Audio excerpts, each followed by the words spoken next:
नमस्कार मंडळी. तर आज आपण बघणार आहोत सोलापूर प्रसिद्ध मक्याचा चिवडा.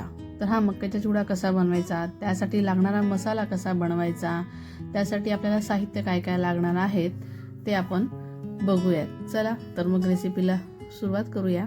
नमस्कार, मी सारिकाज किचनमध्ये तुमचं अगदी मनापासून स्वागत करते. आणि हो, मी बनवलेल्या रेसिपीज तुम्हाला कशा वाटतात प्लीज कमेंट करून नक्की सांगत चला. त्याचबरोबर व्हिडिओला लाईक करा, शेअर करा. चॅनलवर जर नवीन असाल तर चॅनलला देखील नक्की सबस्क्राईब करा. तर मी इथे अर्धा किलो मक्याचा पोहा घेतलेला आहे. तर हा मोठ्या साईजमधला आहे.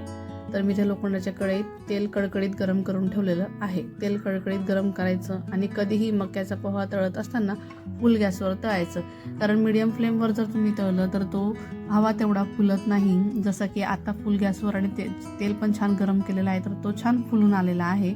म्हणून तळत असताना फुल गॅस ठेवायचा आणि तेल छान गरम करून घ्यायचं आहे. तळून झालं की हवं तर तुम्ही गॅस कमी करा, पण तळत असताना फुल गॅसवरच तळा.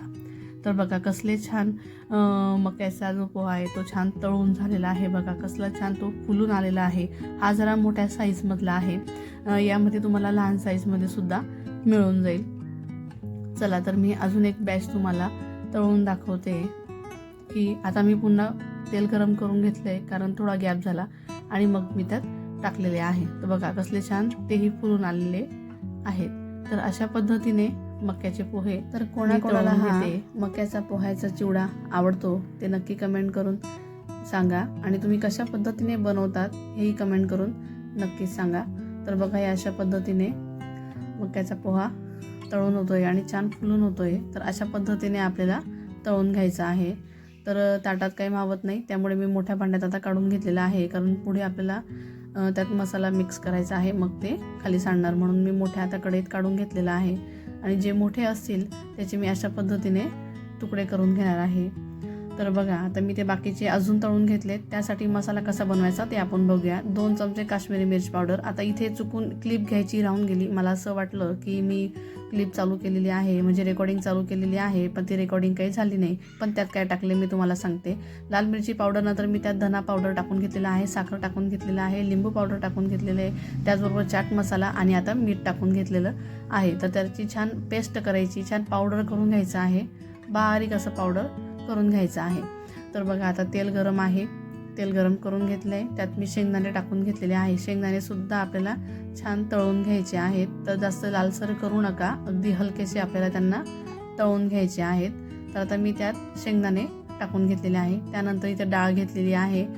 जे मुरमुऱ्यांची डाळ असते ना, ती डाळ मी इथे घेतलेली आहे. पण जे फुटाणे असतात ना, तर ते घरात जे फुटाणे होते पडलेले, तर मी त्याची डाळ करून घेतली आहे. तर आता डाळ पण टाकून झाली. त्यानंतर मेन जे आपल्याला लागणार आहे ते तीळ. तर इथे 1 वाटी मी तीळ घेतलेली आहे. अशी गाळणी घ्यायची आणि गाळणीत टाकायचं, कारण तेलात ती जमा होत नाही आणि फार उडते.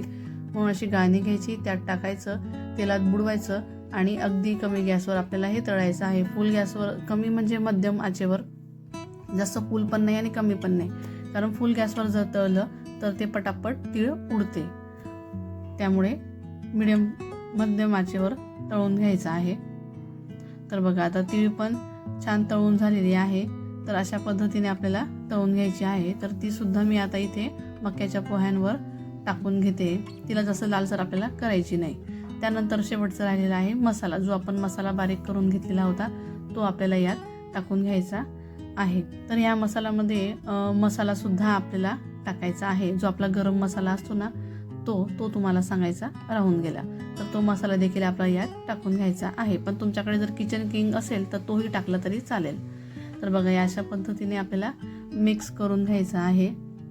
तर त्याला गरम आहे त्यामुळे चमच्याने करा.